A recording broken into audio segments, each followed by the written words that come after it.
खुलुमबाय बे समाव दङ बडोलेण्ड इंखं टेलिभिजननि स्टुडिअ आं खोमथागोरा गयारि। दिनैनि गाहाय रादाबफोराव दङ। सीमा बारनो नाजानाय सा6 बांग्लादेशी नोगोरारिखौ खादों पुलिसआ।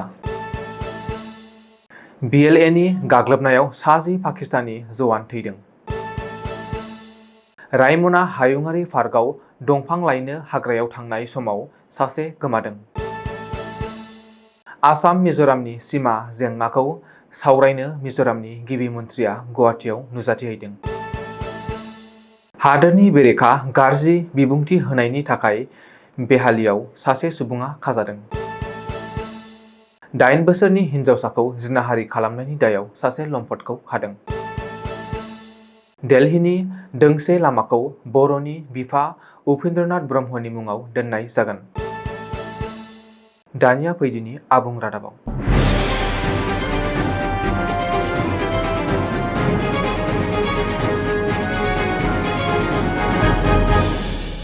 आसामनि गिबि मन्थ्रि डक्टर हिमन्त बिश्व शर्माया शुक्रबारखालि आसामाव हाबनो नाजानाय सा6 बांग्लादेशी नोगोरारिखौ हमनो हादों होननानै फोरमायथिदों।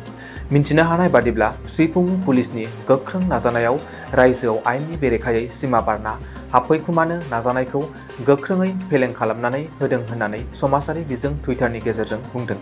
पुलिसआ खानाय सोद्रोमाफोरखौ मोहम्मद मनिर, मोहम्मद आहिजुल शेख, आजिजुल शेख, रकिया बिबि, मोहम्मद आहसान आल्लाह आरो मोहम्मद हेरेस होननानै सिनायथि होनाय जादों।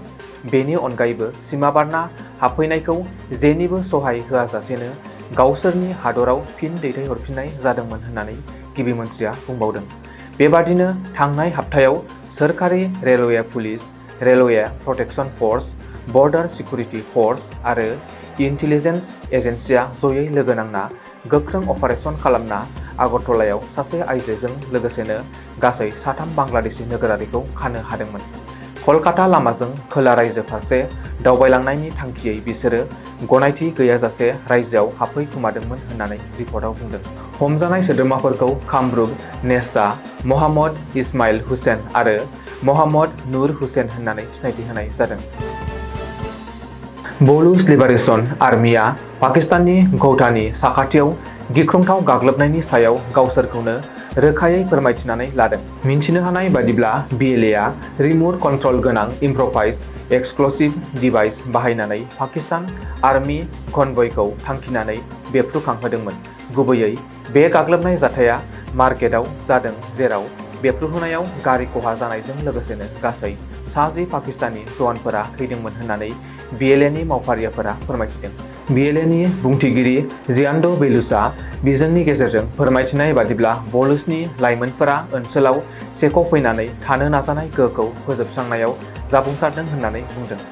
गाग्लोबनायाव थैनाय पाकिस्तानी जवानफोरखौ सुबेदार शेहजाद आमीन, नयब सुबेदार आब्बास, सिपाही खालिल, सिपाही जाहिद, सिपाही खुर्राम होननानै मिथिहोनाय जादोंमोनब्लाबो गुबुनफोरनि सिनायथिखौ मुंख'नाय जायाखै।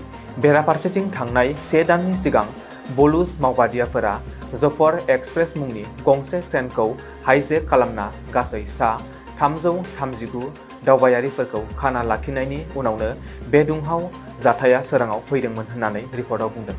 बबेखानि बे हाइजेकआव रेलनि डाब्बा बेफ्रुहोनायाव गासै सा25 दावबायारिफोरा जिउ खहा जादोंमोन होननानैबो मिथिहोदों। BTCनि क'क्राझार जिल्लानि गसाइगाव महकुमानि भारत-भुटान सीमानि रायमना नेशनेल पार्कआव गोमानाय सुबुं। बे सुबुङा दंफां बुथुमनो हायुङारि पार्कनि सिङाव थांदोंमोन। थांनाय 13 साननिफ्राय बे सुबुंखौ नागिरनाय जायाखै। बे सुबुङा गसाइगाव दालाइखोन्दोनि बल्लामजोरा घासिनाला गामिनि सखा नार्जारी, 52 बोसोर बैसोनि। सखा नार्जारीया 14 एप्रिलाव रायमना नेशनेल पार्कआव गुबुन सानफोर बायदि दंफां फुलिग्राफोरखौ बुथुमनो हाबदोंमोन। नखरा गिनानै दंदि बे सुबुङा मैखुन बुथुमनायनि उनाव न'आव फैफिनाखै। नखरजों लोगोसे गामिनि सुबुंफोरा थांनाय गोबां साननिफ्रायनो नागिरगासिनो दं, नाथाय जेबो खौरां गैया। नखरनि सुबुंफोरा जाथायनि सोमोन्दै पुलिसनो खौरां हरो। हायुङारि पार्कनि अनगा गुबुन जायगाफोराव गाव हारसिङैनो नागिरनायनि अनगायैबो हाग्रा बिफानाबो नागिरबाय थादों। पुलिसआ आरो हाग्रा बिफाना दासिमबो मिथिनो हायाखैदि बे सुबुङा माबोरै गोमादोंमोन। माखासे सुबुंफोरा सन्देह खालामदों दि रायमना हायुङारि पार्कआव थोजासे मैदेरफोर दं, जेब्लाबो मैदेरफोरा हायुङारि पार्कनि सोरगिदिं गिदिङो। रायमना हायुङारि पार्कआव मोसाफोर दं। जाय सुबुङा दंफांनि मैखुनखौ बुथुमनो थाङो बिखौ मैदेर एबा मोसाया गाग्लोबनो हागौ। बेनि गेजेराव थांनाय 14 सानफोराव दुखुनांथाव नखरा बायलांदों मानोना सुबुंखौ नागिरना मोनाखै। गोबाव समनिफ्रायनो सुस्रांजायै आसाम आरो मिज'रामनि सिमायारि जेंनाखौ सुस्रांनो थाखाय मोन्नैबो रायजोनि सिमायारि बिफाननि गोजौ सारिनि मावख'गिरिफोरनि गेजेराव सावरायलायनो थाखाय गुवाहाटीआव नुजाफैदों मिज'रामनि गिबि मन्थ्रि लालदुमाया सा 7 थान्दैफोरजों लोगोसे। बे सावरायनायाव आसामनि सिमायारि मन्थ्रि अतुल बरा आरो बिफानारि मावख'गिरिफोरा आसामनिफ्राय बाहागो लायो।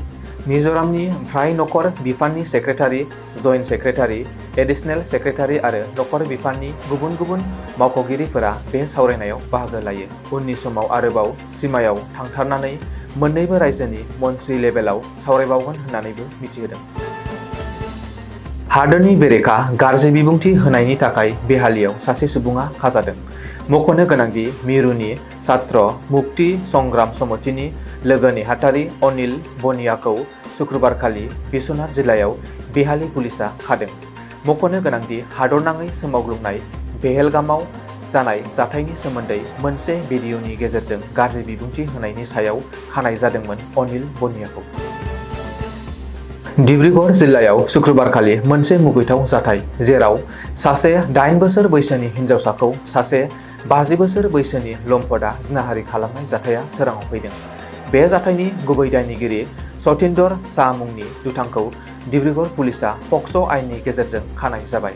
मिन्थिनो हानाय बादिब्ला बे जाथाया रेलवे क्रसिं साखाथियाव थानाय घाटपाड़ानि गंसे भारा न'आव जादों। दायनिगिरि सतिन्दरआ उन्दै हिन्जावसाखौ चकलेट दिन्थिना लुबैहोनानै बे मुगैथाव खामानिखौ मावदोंमोन होननानै रिपर्टआव बुंदों। बबेखानि हिन्जावसाया जाथायनि बागै गावनि बिमा-बिफानि सिगाङाव फोरमायथिनायनि उनावसो मिन्थिनो मोन्दोंमोन। जाहोनाव भारा दोनग्रा न'नि मालिकआबो हिन्जावसानि नखरजों लोगो नांना दायनिगिरिनि बेरेखायै आयेननि गेजेरजों नायबिजिरनायनि गोख्रों दाबि दिखाङो। बेनि उनाव पुलिसआ गुबै दायनिगिरिखौ खाना आमलपट्टी पुलिस थानायाव लांनाय जायो। बबेखानि पुलिसआ उन्दै हिन्जावसानि इयुनखौ नोजोर होनानै बिनि सिनायथिखौ बयनिबो सोराङाव लाबोआलासेनो दोनखोमाना दोननाय जाबाय। लोगोसेनो डिब्रुगड़ पुलिसआ उन्दै गथ'साफोरनि सायाव बेबादि गाज्रि आखु दिन्थिनाय जाथायनि बागै जेखि जाया समावनो खौरां हरनो थाखाय गोख्रों बिथोन होयो।